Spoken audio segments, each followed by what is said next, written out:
in the last time through Federation in Australia, how has the liberties of freedom and to practice faith and to practice the freedom of consciousness, of Yes. being conscious as a human, Yeah. has changed and evolved? What good things we have done Yeah. and what are not so good things? Yeah, it's a broad history question. And it's useful to know what's gone on in history, where it's actually gone wrong in the last 20 odd years. I'd probably let's do just that. start with that. Yes. Where we've got is there's basically this idea that what I feel about something is that's what's true. So whatever I subjectively imagine of that feelings that gives me, therefore that determines whether or not you're allowed to say that, or you're allowed to say that to me, or you're allowed to say that in this particular group or this particular setting. So we've actually siloed where we are allowed to say certain things. So you in your Sikh assembly, you might say certain things you may not feel at liberty to say outside in a different setting. And the same for Christians too. The government has decided, I'm going to be the arbiter because they've bought into this idea that if somebody feels offended, somebody feels hurt, and even beyond that, not just hurt now, it's whether or not somebody can assert that even hearing that harms them without any objective evidence that has actually harmed them. They just need to claim that it harms them, and suddenly that person can be empowered with all of these tribunal discrimination powers to say, I can assert to you, you must be hauled before the tribunal and you must answer to me and this government body that's funding my case because I can claim that you've harmed me. Picking up the word genesis, what's the genesis of that problem starting? How did we evolve as a country from a bureaucratic and then from a political and then from a community point of view? Yeah. We have evolved to that conclusion that middle Australia might think about is that's okay or not okay. I really think it's driven from the fact that Australia used to be raised by Christian churches. Most people would actually go to a church and hear the fact that they're made in the image of God and they have real value and they can form views that I can work, and the Protestant work ethic and things like that.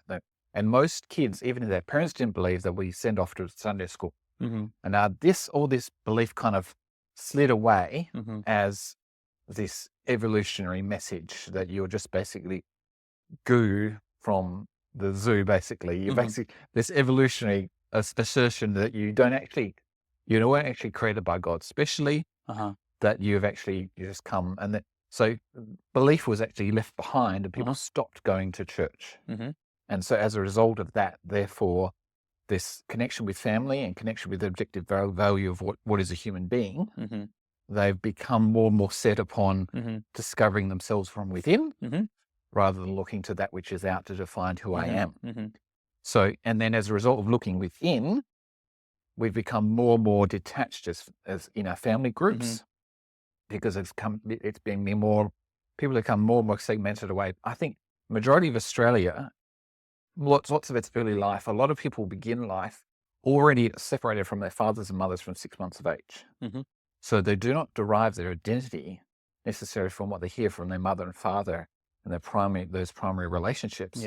They are taught by whatever is educated to them in childcare, whatever is in preschool, primary school. It's the majority of the time they are taught by people that have no attachment to them, and so sort of their absolute best interest to pass on those primal religious values to their children. It's somebody else that teaches them.